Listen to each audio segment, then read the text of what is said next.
وطن میں شامل ہو گئے یا وہ جیلوں میں. اسٹریٹجی پاکستان میں ہوتی ہے بڑی حیران کن. انٹرنیٹ کا کنٹرول ہمارے ہاں ہوتا ہے, وہاں بھی وہی. نہ وہ خود اپنے فٹ پہ سٹینڈ کر رہا ہے, اکانومیکلی اس کے کوئی ورتھ. یورپ پورے نے ان کے ساتھ بائیکاٹ اور سینکشن کی بات کر 2 نمبری میں پوری ورلڈ میں مشہور ہے. سر ریسنٹلی بیلاروس پاکستان آیا ہے, تو اس میں سر بیلاروس کی ہسٹری کیا ہے, وہ خود کیسا ملک ہے, یا وہ پاکستان کے اندر آ کے کیا معاہدے کیے, اس کی تھوڑی سی بیک ہسٹری آپ کو پتہ ہے کیونکہ آف کیمرہ بھی ہم ڈسکس کر رہے تھے, تو وہ ذرا ہمارے ناظرین کو بتائیں کہ آئے کہ پاکستان اس سے کیا حاصل کرنا چاہتا ہے. رشیا کا پارٹ تھا اور اس سے آپ کا 1991 میں الگ ہوا. تو یہ شروع میں تو یہ بس آپ نے آپ کو سیٹل ڈاؤن کرنے میں لگے رہے کچھ.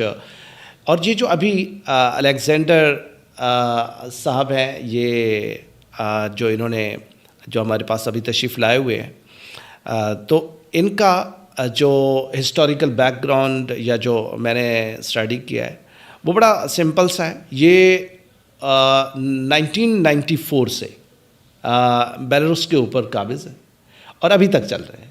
اور یہ جیسے ہی 5 سال کا الیکشن پریزیڈنشیل الیکشن ہوتا ہے تو یہ اپنے سارے مخالفین کو, پہلی بار ان کا الیکشن ہوا, ان کو چانس ملا جو کہ 94 میں ہوا تھا. اور اس کے بعد یہ 2001 اور اس کے بعد تو پھر ان کا الیکشن ہوا یا کوئی آپ کا ان کا ریفرینڈم ہوتا رہا ہے یا جو بھی ہوتا ہے, تو پھر یہ مسلسل ہی بنتے رہے. اب ان کی اسٹریٹجی کیا رہی ہے, بڑی سمپل. جتنے مخالفین ہوتے تھے یا وہ ایگزائل میں ہیں, یعنی وہ باہر کے ممالک میں وہ تارکین وطن میں شامل ہو گئے, یا وہ جیلوں میں ہیں. 2 ہی اسٹریٹجی اس کی رہی ہے.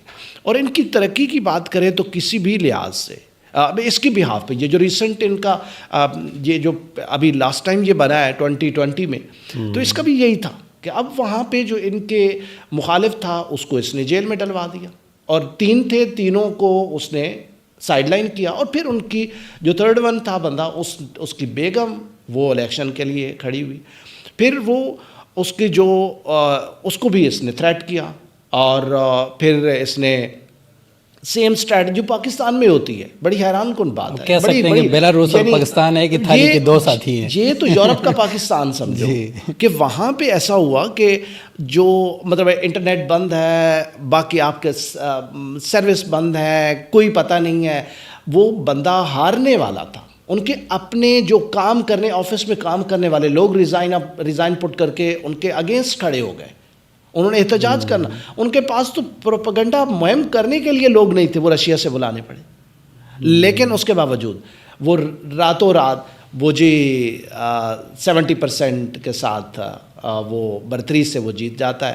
اور وہ جو دوسری لیڈی ہے وہ اس کے مخالف ایک ہی تھی, خاتون تھی, وہ 10% کے ساتھ ایگزسٹ کرتی ہے.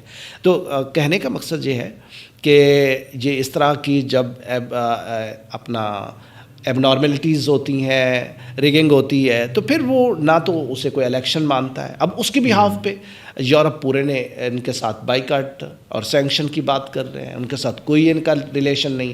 یہ صرف اور صرف 40% ٹریڈنگ کر رہا ہے یا ان کے ساتھ لین دین ہے, اور وہ رشیا کے ساتھ ہے. یہ سروائیول اس کا یہی ہے. ٹھیک ہے, یہ بیسیکلی ایگریکلچرل ٹائپ کا ہے جیسے ہم پاکستان. ٹھیک ہے, اور اس میں کوئی بھی آئی ٹی کا بہت اچھا اس کے پاس سلیکن ویلی ٹائپ ایک پلیس جو کہ ان کا کیپٹل, لیکن اس کے باوجود وہاں پہ کوئی ایسا ڈیولپمنٹ, یعنی جیسے کہ انٹرنیٹ کا کنٹرول ہمارے ہاں ہوتا ہے وہاں بھی وہی, اور وہ فلاپ. مطلب یورپ کے اتنے کی پلیس اور بہترین ایٹماسفیئر ہونے کے باوجود, اور اتنی مطلب ٹورسٹ بہت زیادہ آتے ہیں وہاں پہ. ٹھیک ہے, رشیا کے خاص طور پہ یعنی اس ایک یوں سمجھ لیں کہ چونکہ رشیا سے الگ ہوا, موسٹلی کلچر بھی وہی ہے, اور یہ رشیا کو ہی ایک قسم کا ان کا چھوٹا بھائی ہے جس کو وہ نہ فیسیلیٹیٹ کرتا رہتا ہے اور وہ ساتھ ساتھ چلا رہا ہے. اور رشیا بھی اس حوالے سے بڑا ویجیلنٹ ہے کہ اگر اس کو وہ سپورٹ نہیں کرتا, یعنی اس کی پریزیڈنسی کو اگر وہ سپورٹ نہ کرتا, تو اسے لگ رہا تھا کہ یہ جو سول ڈکٹیٹرشپ چل رہی ہے, اگر یہ یہاں ختم ہوتی ہے تو پھر لوگ رشیا کی طرف بھی سوچنا شروع کر دیں گے. تو اس حوالے سے اس نے پھر کہا کہ چلے ایک قسم کی بفر اسٹیٹ سے ہی تو اس کو چلاتے ہیں. تو اس دوسرا یہ ہے کہ نہ کوئی اکانومیکلی اس کے کوئی ورتھ، ایک ہے کہ اس میں جو چونکہ ایگریرین اسٹیٹ ہے تو اس وجہ سے، اور لینڈ لاک بھی ہے، اس میں یہ ان کا جو ٹریکٹر ہیں وہ بڑے مشہور ہیں. اب یہ ہے کہ ہمارے پاس ویسے بھی روسی ٹریکٹر جو ہے وہ ادھر سے آتے ہیں، بیلاروس کے ہی ہے، اور اس میں جو یہ اس طرح کی چیزیں ہیں ایگریکلچر کے، اور پھر ان کے پاس وہ کوئی اتنی ایڈوانسمنٹ بھی نہیں ہے. ٹھیک ہے، اب ہم ان کے ساتھ کون سا معاہدہ کرنے جا رہے ہیں؟ اب ایگریکلچر کا، ٹورزم کا، اب ان کے ساتھ کون سے اکنامک کوریڈور کو ہم اوپن کر رہے ہیں؟ یہ ابھی تک تو کوئی مجھے چیز ایسی چارمنگ نہیں نظر آئی، کیونکہ نہ وہ خود اپنے فٹ پہ سٹینڈ کر رہا ہے، اور وہ پاکستان کے ساتھ جو ریلیشن ہے وہ کس طرح کے بنا پائے گا. ٹھیک ہے، تو اگر بلڈ اپ ہو بھی جاتے ہیں، اور یہ ہماری انفارچونیٹ ڈپلومیٹک ریلیشن کی ایک قسم کی لوئسٹ لیول ہے کہ ہم ان اسٹیٹ کے ساتھ ریلیشن بلڈ اپ کرنے میں فخر محسوس کر رہے ہیں جن کو باقی دنیا مارجنائز کر رہی ہے. It's a alarming.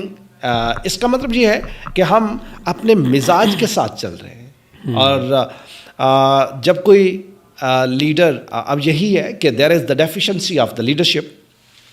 اگر کوئی لیڈر ہوتا تو وہ کسی پاور اسٹیٹ کے ساتھ ریلیشن، ان کے ساتھ ان کا ڈپلومیٹک ایک سٹانس ہوتا جس سے کوئی گیو اینڈ ٹیک کی سمجھ آتی. ٹھیک ہے، اور لیکن اگر اس طرح آپ لوگوں نے کرنا ہے، اور اس طرح کے جو خود سروائیول کی جنگ لڑ رہے ہیں اور 2 نمبری میں پوری ورلڈ میں مشہور ہے، ان اسٹیٹ کے ساتھ آپ سروائیو کس طرح کریں گے؟ بہت مشکل ہو جائے گا.